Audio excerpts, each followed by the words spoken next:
mi vida no tenía fisuras. Mi esposo no solo era el hombre más atractivo que había conocido, sino el motor que nos sostenía a todos. Él le ayudaba a mis padres, a mis hermanos, nadie en mi familia sabía lo que era una carencia gracias a él. Vivíamos en una devoción absoluta, yo lo amaba con una lealtad que rozaba lo sagrado. En México, tener un hombre así, que te protege y te provee con esa seguridad, es tenerlo todo. Éramos la envidia de nuestro círculo, moviéndonos entre cenas de gala y esa sensación de que el mundo nos pertenecía. No buscábamos a Dios por necesidad, sino por mantener ese estatus que sentíamos que nos correspondía. A esa iglesia no se entra por casualidad. Empezamos a asistir porque los hombres más poderosos del estado estaban ahí, dueños de medios, senadores, empresarios que mueven los hilos de México. Para nosotros, era el paso lógico para consolidar nuestra posición. El pastor no hablaba de pobreza ni de sacrificio, hablaba de reclamar el reino y de alianzas de poder. Mi esposo, con su magnetismo y su éxito, encajó de inmediato. Me sentía la mujer más afortunada del mundo al verlo caminar hombro a hombro con los dueños del país. Él estaba en la cima de todo. Le decíamos, el primero. Era una figura de autoridad absoluta. Tenía el verbo tan bien trabajado que cada explicación suya parecía una verdad universal, imposible de cuestionar. Pero lo que más recuerdo eran sus ojos. Desde el día que llegamos, su mirada se fijó en nosotras. Con una elegancia aterradora, se acercó a mi esposo y, midiendo cada sílaba, le dijo, «¿Qué familia tan bendecida tienes? ¿Qué hijas tan puras? Se nota que has sabido cuidar tus tesoros».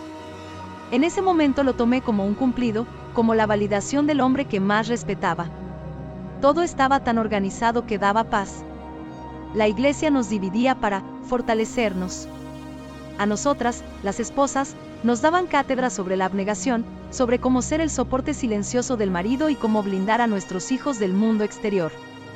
Nos enseñaban que nuestra mayor virtud era la obediencia.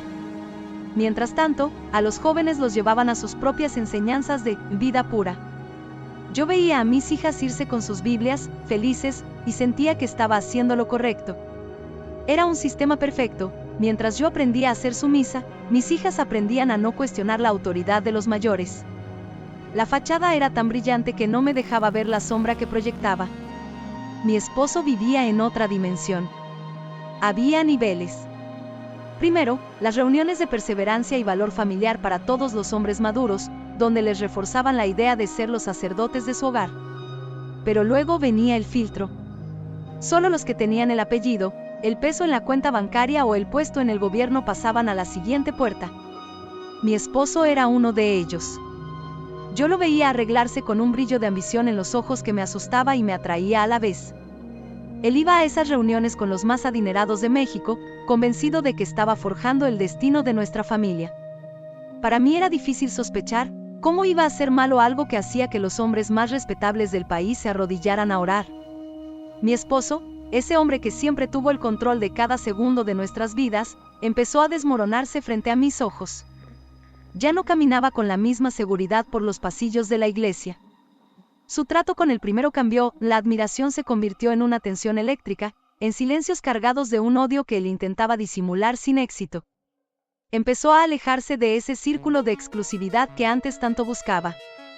Yo lo veía dar vueltas en la cama, empapado en un sudor frío, con la mirada perdida en el techo. Cuando le preguntaba qué pasaba, solo encontraba una pared de hielo. El hombre que le daba todo a mi familia se estaba convirtiendo en un extraño habitado por el miedo. La señal definitiva de que el paraíso se había podrido llegó el martes. Por primera vez en 15 años, no fue a la empresa. No llamó a nadie, no atendió contratos. Lo encontré en la biblioteca de la casa, encerrado, con una botella de whisky vacía y otra a la mitad. Estaba ebrio, con una borrachera amarga, de esas que no buscan alegría sino olvido. Me dolió verlo así, tan vulnerable, tan roto. Mis hijas, que todavía gozaban del estatus de privilegiadas dentro de la iglesia y a las que nadie se atrevía a tocar aún, me miraban buscando respuestas que yo no tenía. Él solo balbuceaba cosas sobre el precio de la silla, y como nada es gratis con el primero. A pesar de verlo así, mi mente seguía luchando por mantener la mentira. Me decía a mí misma que era el estrés de los negocios, que la presión de estar con los hombres más poderosos de México le estaba pasando factura. No quería aceptar que el pilar de mi vida se estaba quebrando porque había descubierto el verdadero costo de nuestra bendición. Mientras mis hijas seguían en sus grupos de élite, protegidas por el apellido y el dinero, su padre ya estaba oliendo el azufre.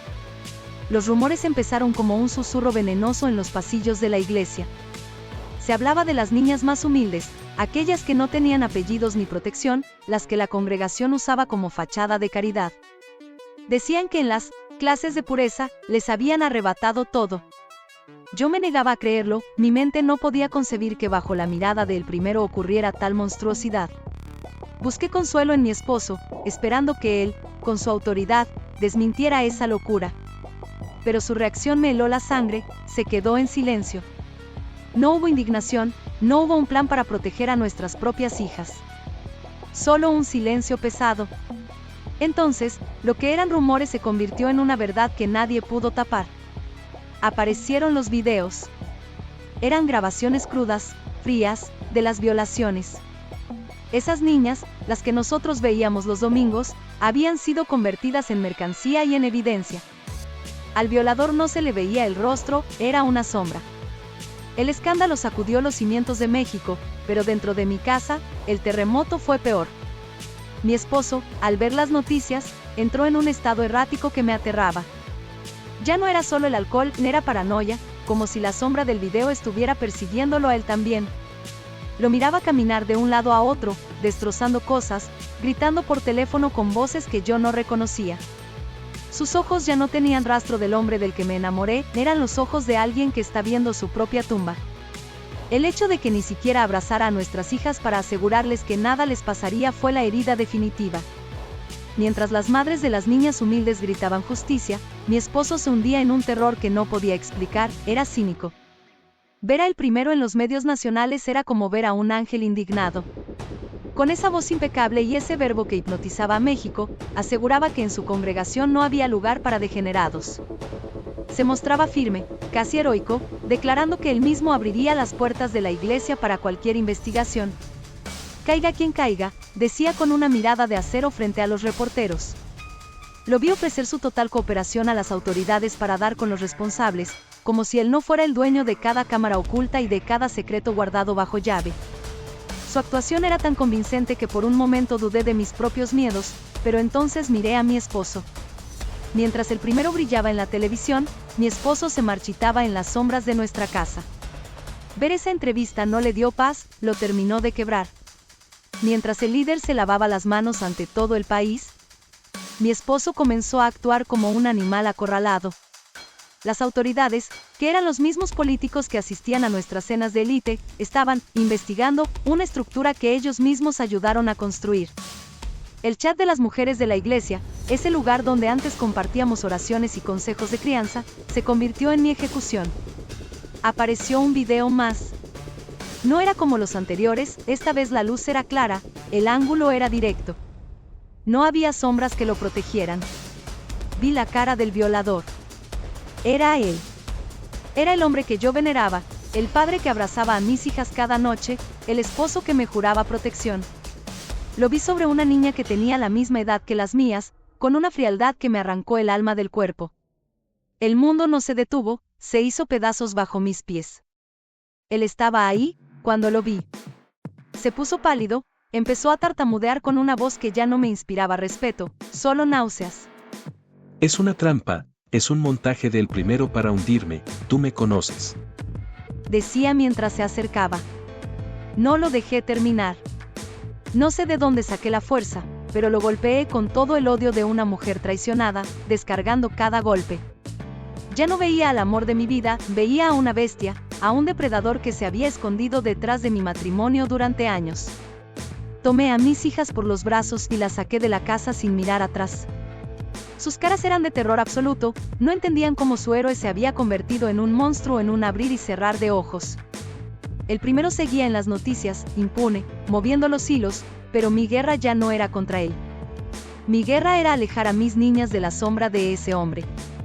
Me refugié en el silencio, lejos de los apellidos y de la iglesia, con el sonido de los golpes que le di todavía vibrando en mis manos. Lo que me quedaba era el desgaste de saber que el hombre que le daba todo a mi familia, en realidad, nos había robado el alma a todos. Huir fue el primer instinto. Metí a mis hijas en el coche y nos alejamos de esa casa que ahora me olía a azufre. No me importaba el lujo, no me importaba la ropa, solo quería que el aire que respiraran mis niñas no estuviera contaminado por la presencia de ese hombre. ¿Cómo iba a seguir a su lado? No había perdón, no había duda, solo un asco profundo que me quemaba por dentro. Días después, el abogado revisó los folios, los registros de propiedad y las cuentas que yo creía que sostenían nuestra vida de élite. Señora, no hay nada que separar, me dijo con una lástima. Mi esposo, el gran empresario, el hombre que le daba todo a mi familia, ya no era dueño de nada. La empresa que él dirigía, las cuentas de ahorro estaban en cero, las inversiones se habían convertido en donaciones irrevocables, de las que él solo era el administrador. Él había entregado nuestro patrimonio a cambio de esa silla en las reuniones exclusivas.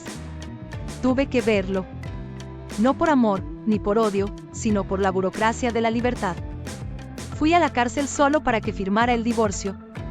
Cuando lo trajeron, no encontré al gigante que admiraba, vi a un animal pequeño, disminuido, con la piel pegada a los huesos y los ojos hundidos de quien ya no espera la luz. Parecía enfermo, consumido por su propia sombra. Decidí que no gastaría ni un gramo de mi energía en reclamarle nada, él ya no era un hombre para mí, era un trámite. Cuando intentó pedirme perdón con un sollozo que me dio náuseas, lo corté en seco, solo estoy aquí por los papeles. Se quedó callado, temblando, mientras el silencio de la celda nos envolvía. ¿Qué pasó con la empresa?, le pregunté con la voz gélida. Entonces, las palabras empezaron a salir de su boca como una hemorragia. Me contó que todo había sido una trampa diseñada con precisión quirúrgica. Lo llevaron a esas reuniones exclusivas donde el alcohol y las drogas eran el lubricante para actos asquerosos. Al principio solo miraba, decía con la mirada perdida en el suelo, pero las sustancias, la presión, terminé participando. Me confesó que lo grabaron en cada paso, en cada caída. Una vez que tuvieron el video, el chantaje fue absoluto, o entregaba las acciones, la empresa y cada peso que teníamos, o el mundo entero vería su rostro. Entendí que para la secta, mi esposo era un recurso agotable. Le quitaron todo hasta dejarlo en la calle, y cuando ya no le quedaba ni una sola inversión, llegó el escándalo de las niñas.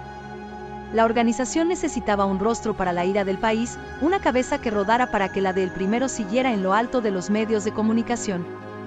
Como él ya no le servía, como ya no tenía dinero ni poder, lo lanzaron a los lobos. Fui yo el encargado de que el primero no cayera, balbuceó con la cara empapada en lágrimas. Él era el sacrificio perfecto, un hombre rico caído en desgracia que podía cargar con todos los pecados de la élite. Hoy doy gracias porque, a pesar de las cicatrices, todavía tengo a mis hijas conmigo. No se dejen vislumbrar por la posición social, ni por las fachadas de santidad, ni por esos círculos que prometen éxito a cambio de devoción. En este México de apariencias, el monstruo más peligroso no siempre usa máscara, a veces usa traje, tiene un verbo impecable y se sienta en las primeras filas de los templos. Cuiden a sus hijas con una sospecha feroz. No confíen ciegamente en nadie, sin importar cuánta autoridad parezca tener. Si hoy te sientes perdido, si la desesperación económica o el vacío te están empujando a buscar consuelo en una estructura que te pide obediencia absoluta, recuerda esto, nada es gratis. Las sectas y los círculos de poder no dan sin quitar. Unos pagan con su empresa, otros con sus ahorros, pero hay quienes terminan pagando con lo más valioso que tienen en la vida. Yo creí que estaba en la cima, protegida por un hombre exitoso y una fe inquebrantable. No vi que estaba en una jaula hasta que me quitaron la llave. Hoy empiezo de cero, sin dinero y sin el hombre que amé, pero con la verdad en la mano.